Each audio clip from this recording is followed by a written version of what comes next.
दो दोस्तों की कहानी। एक गांव में दो दोस्त रहते थे। एक का नाम हीरा और दूसरे का नाम मोती था। दोनों ही अच्छे मित्र थे। हीरा देख नहीं सकता था और मोती चल नहीं सकता था क्योंकि वह कुबड़ा था।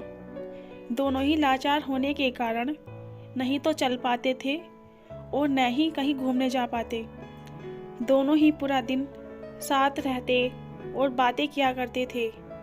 दोनों दोस्त दिन भर वहाँ पर बैठे रहते और बातें करते। एक दिन हीरा ने मोती से कहा कि क्यों न हम गांव से बाहर कहीं घूमने जाएं। इस गांव में तो हम पूरा दिन रहते ही हैं। यहाँ पर बैठे बैठे थक गए हैं।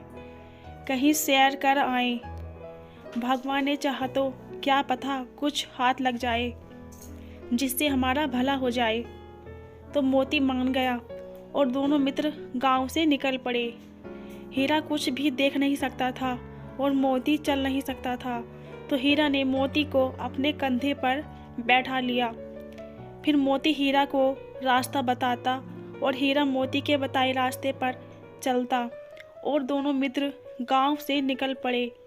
कुछ दूर जाने पर मोती को एक रस्सी दिखाई दी, तो मोती ने हीरा को उठाने को कहा और साथ लेने को कहा कि ये रस्सी हमारे काम आएगी। दोनों मित्र चलते चलते एक जंगल में आ गए और रात भी होने लगी।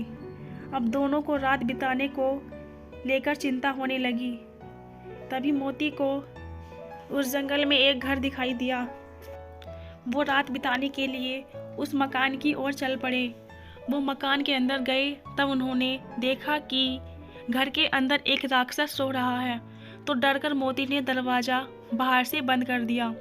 दरवाज़ा बजने से राक्षस की नींद खुल गई और उसने जोर से गरज कर पूछा, कौन है? इस पर मोती ने जवाब दिया, चिल्लाओ मत, हम तुम्हारी मौत हैं। हम तुमसे भी बड़े राक्षस हैं। हम चाहे तो तुम्हें एक पल में मार सकते हैं। ऐसा कहने से राक्षस डर गया और घबराकर पूछा कि ऐसा कोई सबूत है तुम्हारे पास जो यह साबित कर सके? और उसने अपना सर से एक बाल तोड़कर दरवाजे की तरफ फेंका। कहा, ये मेरा बाल है, इतना मोटा और लंबा। तुम भी अपना एक बाल तोड़कर दिखाओ। तो हीरा ने वो रस्सी जो रास्ते में मिली थी उसे उसके सामने फेंक दिया और कहा, ये हमारा बाल है। राक्षस देखकर डर गया और घर के पीछे के दरवाजे से भाग गया। फिर मोती ने बाहर से दरवाज़ा खोला और दोनों मित्र मकान के अंदर पहुँचे। तभी उन्होंने देखा कि घर के एक कोने में हीरे जवाहरात पड़े थे। उन दोनों ने उनको एक गठरी में बांधा और वापस गांव की तरफ चल दिए। रास्ते में दोनों एक पेड़ के नीचे रुके और मोती ने कहा कि यह धन हम आधा आधा कर लेते हैं। हीरा मान गया। फिर मोती ने दो ढेरियाँ बनाई। मोती ने जानबूझकर एक मोटी और एक छोटी डेयरी बनाई क्योंकि मोती ने सोचा हीरा देख नहीं सकता, तो मैं थोड़े ज़्यादा हीरे जवाहरात ले लूँगा। फिर हीरा को मोती ने कहा कि कोई एक डेयरी को चुन लो। तो हीरे ने बड़ी वाली पर हाथ रख दिया, तो मोती को शक हुआ कि ये सब देख सकता है। तभी इसने बड़ी वाली डेयरी पर हाथ रखा। उसको लगा कि हीरा अंधा बनकर उसे बेवकूफ़ बना रहा है। फिर मोती को गुस्सा आया और उसने बालू रेत इकट्ठी करके हीरा के आँखें में रगड़ दी। बालू रेत के रगड़ने से मोतियाबिंद की झिल्ली उसकी पुतलियों से हट गई और उसे सब कुछ दिखाई देने लगा।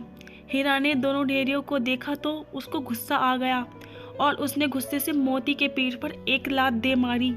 तो मोती का कुबड़ापन भी ठीक हो गया। इसी तरह दोनों दोस्त ठीक हो गए, लेकिन मोती बहुत शर्मिंदा था। उसने अपने दोस्त हीरा के अंधेपन का फ़ायदा उठाना चाहा था। मोती ने हीरा से माफ़ी मांगते हुए कहा कि अब दोनों दोस्त मेहनत कर पूरी ईमानदारी से अपना जीवन बिताएंगे। ऐसी कहानी सुनने के लिए हमारे चैनल को सब्सक्राइब करें।